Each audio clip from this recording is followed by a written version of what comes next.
sewing friends, welcome to my sewing room. My name's Beth. If you're new, welcome. Today I have an old quilt top behind me that I want to explore. Let's get started. This beautiful quilt top has some very large squares that have been hand appliqued, and the appliqued leaves are made with some wool and some double knit, and you can see some of those seams in there. So the quilter really seems to have used what she had on hand. The leaves are all similar, but they were all cut differently, so it has a real unique look to it. I measured the leaves and they were all 10 inches long and 8 inches wide. So I put those measurements on my paper and I tried to recreate a leaf very similar to the original.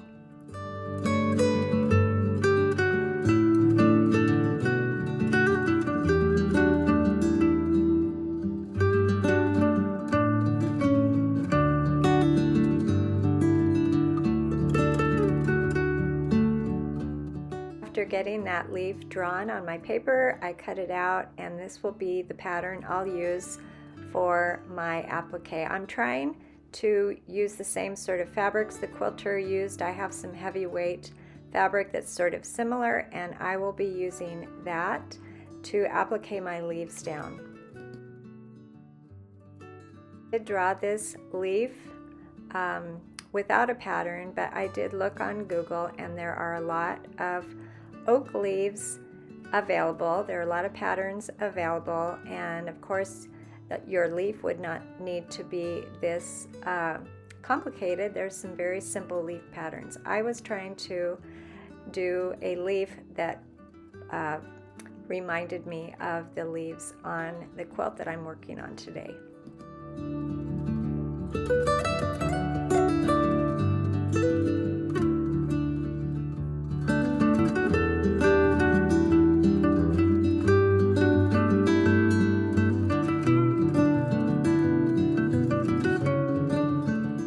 I have this piece of fabric in my stash. It's two red upholstery pieces that had been sewn together for something else. I don't remember what I was doing, but this is one advantage of just saying yes to fabric. I know I've said that before. When people offer you fabric, you are not spending money on sort of a practice piece like what I am working on today. And believe it or not, I had just enough of these two reds to make the 4 leaves that I am hoping to applique to my background fabric.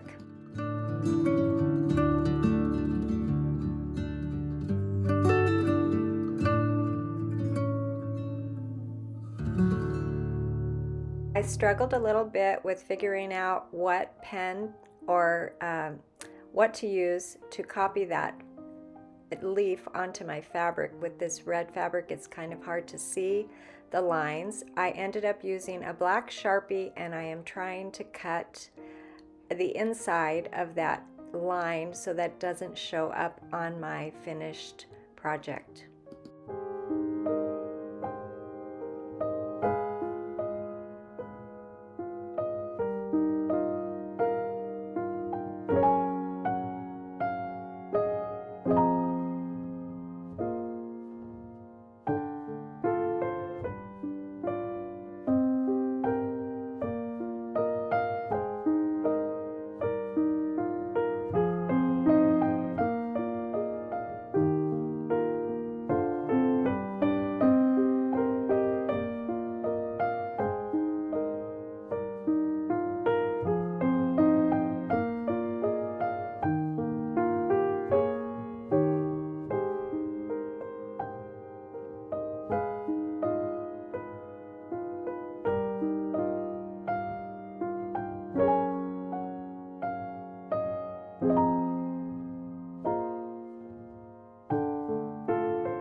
Just like the quilter before me, my leaves are just a little bit different than each other, and I have this background fabric. I'll be using this gray flannel, and I'm arranging my leaves on top of that flannel, and I will be using my sewing machine to applique them on.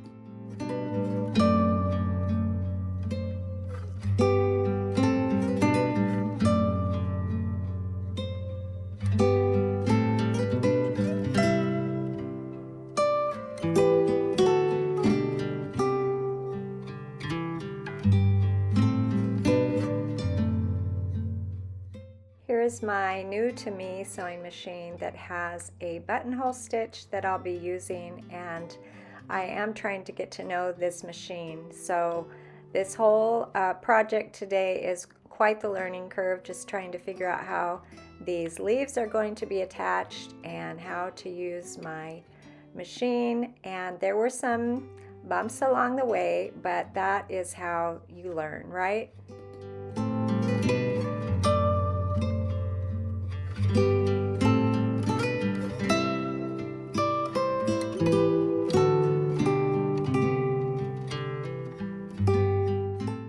My plan for this little test project will be to turn this into a pillow.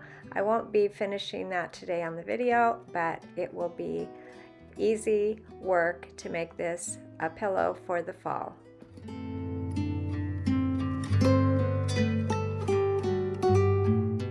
I didn't use any fancy techniques with this project. I think the only really modern way of doing it was using this machine with the buttonhole stitch and not using a needle and thread and doing it by hand. I wondered how my leaves would work out, if they would move around much, but they really didn't. I don't know if it was the weight of the decorator fabric there, or the fact that they are laying on that flannel, that soft flannel. They really didn't move around much, and I didn't have any puckering when I was done. But it was good for me to practice using that buttonhole stitch on my machine. I know I have a lot to learn, and I know the only way for me to learn is really to just sit down and start doing it.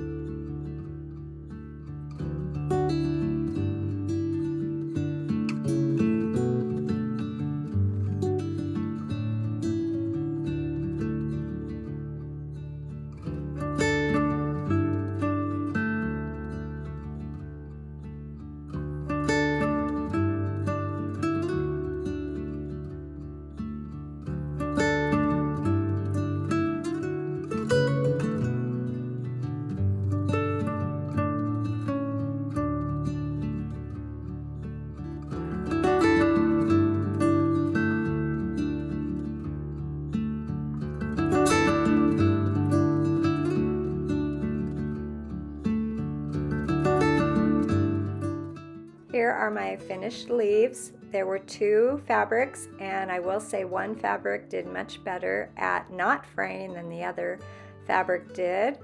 And sometimes you just need to test the fabrics to see how they work.